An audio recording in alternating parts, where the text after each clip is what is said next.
पापान्य वारयति योजयते हिताय गुहां च गुणान् प्रकटीकरोति आपद्गतं च न जहाति ददाति काले सन्मित्र लक्षणम इदं प्रवदन्ति संत। जोन मित्र दुख होत दुखारी, जोन मित्र दुख होत दुखारी, उन्हें बिलोकत पातक भारी। शास्त्रकारों ने अच्छे मित्र के, सच्चे मित्र के 6 लक्षण बताए हैं। यानी जो सच्चा मित्र होता है वो 6 लक्षण अपने आप में धारण करता है। यानी आप ये समझ सकते हो कि हमारे शास्त्रकार कहते हैं कि अच्छे मित्र के, सच्चे मित्र के 6 लक्षण होते हैं। कौन कौन से?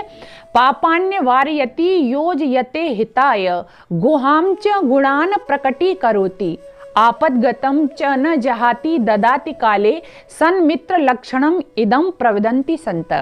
यानी इसका भाव है कि पापान्य वारयति, जो अच्छा मित्र होता है, सच्चा मित्र होता है, उसकी सबसे पहले क्या विशेषता होती है कि वो अपने मित्र को बुराई से हटाता है। पापान्य वारयति, बुराई से हटाता है, और हटाता ही नहीं है बल्कि योजयते हिताय, बुराई से हटाता है और उसको अच्छाई की ओर अग्रसर करता है, यानी उसको अच्छाई की ओर बढ़ाता है। क्यों? क्योंकि यदि आपने अपने मित्र को बुराई से तो हटा दिया, लेकिन उसके स्थान पर आपको अच्छाई भी धारण करवानी पड़ेगी, क्योंकि ये मनोविज्ञान का भी सिद्धांत है। मनोविज्ञान कहता है man can not remain stationery, he must either improve empire. यानी मनुष्य कभी भी एक रस नहीं रह सकता, वो या तो उन्नति की ओर चलेगा अथवा अवनति की ओर लुढ़केगा। तो इसलिए एक सच्चा मित्र वही है कि अपने मित्र की बुराइयों को छुड़वाए, बुराइयों से उसको हटाए, और बुराइयों से हटाए नहीं बल्कि उसको साथ ही साथ क्या करे, उसको सन्मार्ग की ओर, अच्छाइयों की ओर भी उसको प्रेरित करे, उसको अग्रसर करे। तो पहला कहा पापान्य वारयते योजयते हिताय, और तीसरी कहा गुहां च गुहम। इसका मतलब है कि अपने मित्र की कमियों को छिपाए। यानी आपको पता है कि हमारे मित्र में ये कमियां हैं, ये बुराइयां हैं, और वो उनको छोड़ने के लिए प्रयासरत है, वो उनको छोड़ने का प्रयत्न कर रहा है। तो अपने मित्र की उन बुराइयों को आप क्या करें, छिपाने की कोशिश करें। या एक हम ऐसे कहें कि एक जो अच्छा और सच्चा मित्र होता है वो अपने दोस्त की कमियों को छुपाता है, लेकिन आजकल ऐसा नहीं है। आजकल आपने कई बार सुना होगा कि एक दूसरे का हम किस तरह से समाज में या एक दूसरे के सामने अपने मित्र की बुराइयों को उघाड़ते हैं, उनकी कमियों को उघाड़ते हैं।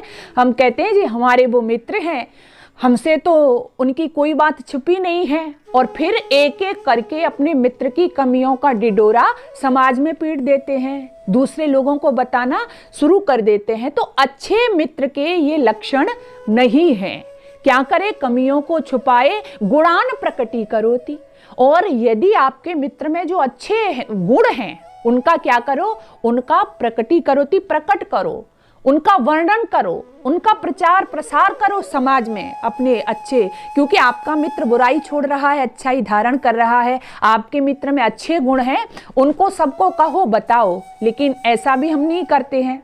अच्छे उन मित्र में जो अच्छे गुण होते हैं, जो अच्छाइयाँ होती हैं, उनको तो हम छिपाते हैं, और जरा भी हमें पता चल जाता है कि हमारे मित्र में थोड़ी सी भी कमी है, उसको हम बहुत ज़्यादा बड़ा चढ़ा करके पेश करते हैं।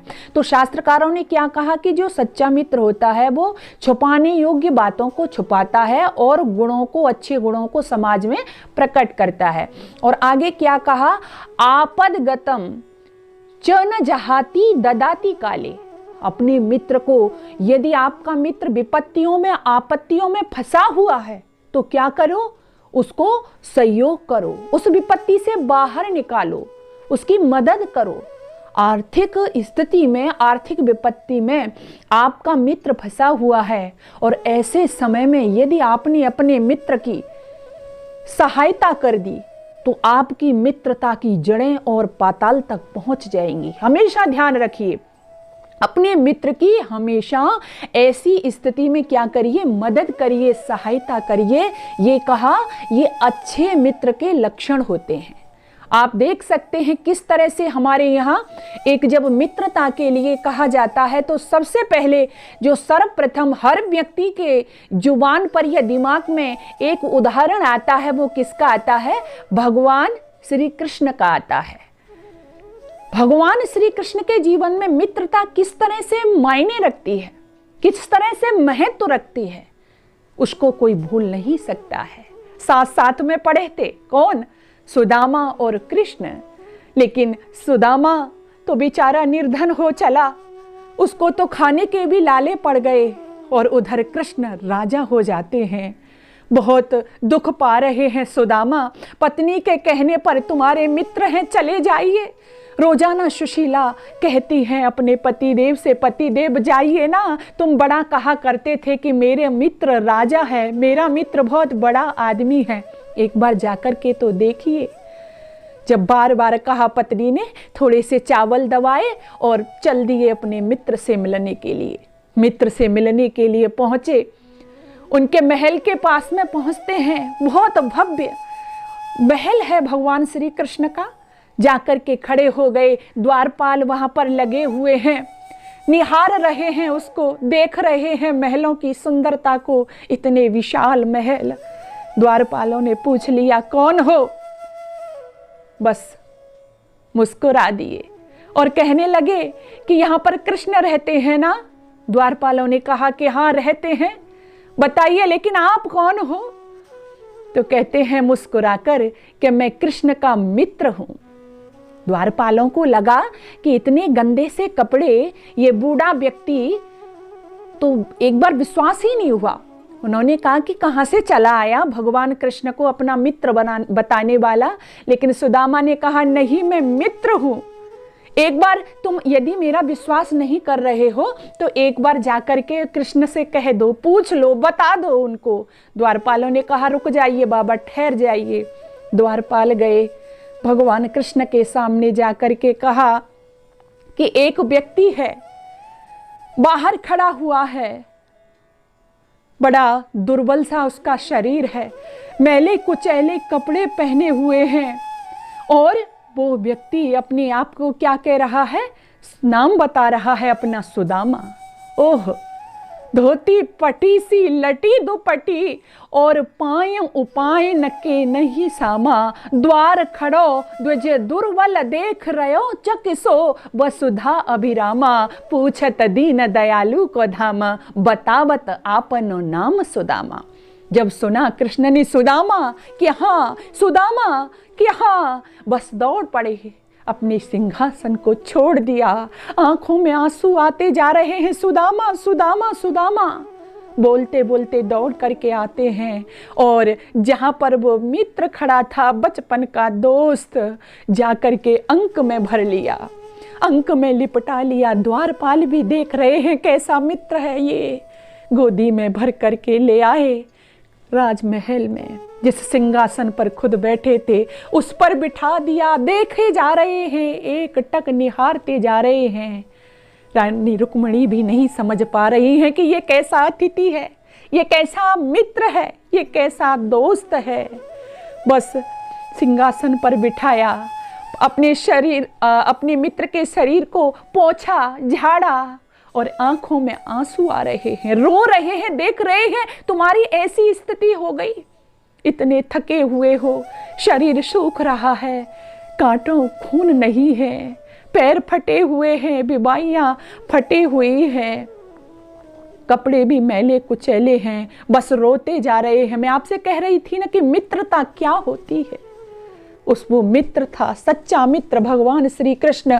रो रहे हैं, आंखों में आंसू हैं, आंसू रुकने का नाम ही नहीं ले रहे। खुद उनके चरण पखारने लगे, और निरुत्तम जी ने तो यहाँ तक लिखा कि वो भगवान कृष्ण की स्थिति क्या थी पूछ रहे हैं अपने दोस्त से हाल चाल। ऐसे बेहाल विवाह न सो, ऐसे बेहाल बिवायन सो पग, कंटक जाल लगे पुन जोए। हाय महा दुख पायो सका, तुम आए इतै न कितै दिन खोए। पानी परात को हाथ छुओ नहीं, नैनन के जल से पग धोए। देख सुदामा की दीन दशा, करुणा करके नयन भर रोए। करुणा करके नयना भर रोए। आंखों में इतने आंसू कि पैर पखारने के लिए, पैर धोने के लिए जल मंगवाया था, लेकिन उसकी तो जरूरत ही नहीं पड़ी। इतने आंसू कहने का भाव है कि इतने आंसू उनकी आंखों से आए। कवि ने यहाँ अतिशयोक्ति अलंकार का वर्णन किया है। एक मित्र को देख करके कैसी मित्रता ये होती है। इसी को बाबा तुलसीदास ने लिखा कि जोन मित्र दुख होत दुखारी, जोन मित्र दुख होत दुखारी, उन्हें बिलोकत पातक भारी। जो मित्र के दुख में दुखी नहीं होता है वो सच्चा मित्र नहीं होता है। इसलिए हमें, अगर आप मित्र बनते हो किसी के, तो सच्चे अर्थों में मित्र बनिए, सच्चे मित्र बनिए, सच्चे दोस्त बनिए। और ऐसी दोस्ती का उदाहरण जो अभी मैंने आपके सामने प्रस्तुत किया, भगवान श्री कृष्ण से बढ़कर के और कोई सच्चा मित्र नहीं हो सकता। इसलिए भगवान कृष्ण के जीवन से हमें सच्ची मित्रता की सीख लेनी चाहिए। कि आज मैं देखती हूँ ना कि अपने मित्र से, एक दूसरे के मित्र पहले बनाते हैं, लेकिन बाद में क्या करते हैं, उसके साथ छल कपट। और यहाँ तक देखा है कि कई बार एक मित्र दूसरे मित्र की हत्या कर देता है, उसको मार देता है। तो ये मित्र नहीं है। मित्रता सीखनी है तो शास्त्रकारों ने कहा कि जिसके अंदर ये 6 लक्षण हैं वही आप घटा करके देख लीजिए, आपका मित्र बनने योग्य है। अन्यथा मित्रता नहीं करिएगा, सच्ची मित्रता अपने जीवन में लाइएगा।